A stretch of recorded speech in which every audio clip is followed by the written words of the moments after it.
इसके अगेंस्ट में आर्ग्यूमेंट ये है कि अगर आपको ऐसा करना है तो आप एक नॉर्मल सेल बना के भी काम कर सकते हो, क्योंकि RPF that is railway protection force में सिर्फ डीजी ही एक हैं जो आईपीएस होते हैं मोस्टली, बाकी सारे ऑफिसर्स रेगुलर होते हैं। इंडियन कोस्ट गार्ड वहां भी पहले डीजी नेवी से डिप्यूट होके आते थे, अब उनके खुद के डीजी बनते हैं। तो ऑपरेशंस रीजन अगर है तो ये बिल्कुल नेगेटिव है, क्योंकि ऑपरेशंस में वो होने चाहिए जिनकी टेक्निकल एक्सपर्टीज है, और ये फोर्सेस इतने टेक्निकल हैं कि आप देखेंगे एसएसबी भूटान और नेपाल बॉर्डर पे होते हैं, बीएसएफ पाकिस्तान और बांग्लादेश बॉर्डर पे होते हैं, आईटीबीपी चाइना बॉर्डर पे होते हैं, सीआरपीएफ इंटरनल ऑपरेशंस करते हैं और नक्सल के अगेंस्ट फाइट करते हैं, सीआईएसएफ इंडस्ट्रियल फोर्सेस होते हैं। तो ये बहुत ज्यादा टेक्निकल है, तो इसमें हम ऐसा कर नहीं सकते।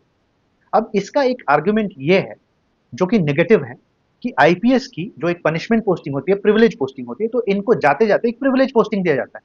इसके अगेंस्ट ये आर्ग्यूमेंट नहीं है कि सीएपीएफ के रेगुलर फोर्सेस को प्रिविलेज पोस्टिंग चाहिए।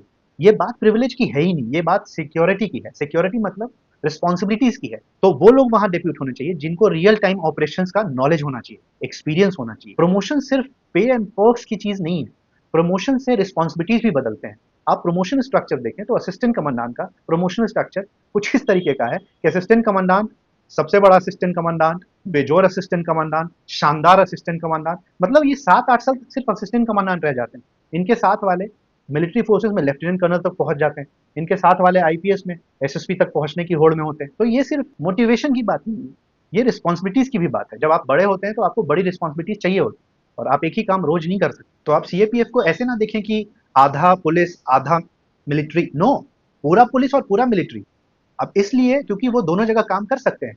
मेरा कहना है कि आप देखेंगे कि 40-50% असिस्टेंट कमांडेंट या तो ज्वाइन नहीं करते या ड्रॉप आउट कर जाते हैं। कुछ तो रीजन होता होगा, उसमें उसके बहुत सारे रीजन है, और उसमें से एक इंपॉर्टेंट रीजन ये भी है। तो इसलिए अगर आपको इनडायरेक्ट मॉनिटरिंग करनी है, कि जैसे आपने CDS chief of defence staff करके आर्मी नेवी एयरफोर्स को यूनिफाइड करने की कोशिश करी, अगर आपको कुछ ऐसा ही करना है और ब्यूरोक्रेसी को इन्वॉल्व करना ही है, पॉलिसी मेकिंग में तो होम सेक्रेटरी है ही, अगर आपको सीडीएस की तरह ही करना है तो आप चीफ ऑफ पैरामिलिट्री फोर्सेस ऐसा कुछ आप रैंक क्रिएट कर सकते हैं जहां पे आप जिनको डालना है डाल सकते हो। लेकिन कम से कम ये तो हो कि डीजी उस पर्टिकुलर फोर्सेस का उस होम कैडर से हो, ताकि वो ऑपरेशन स्मूथली कर पाए।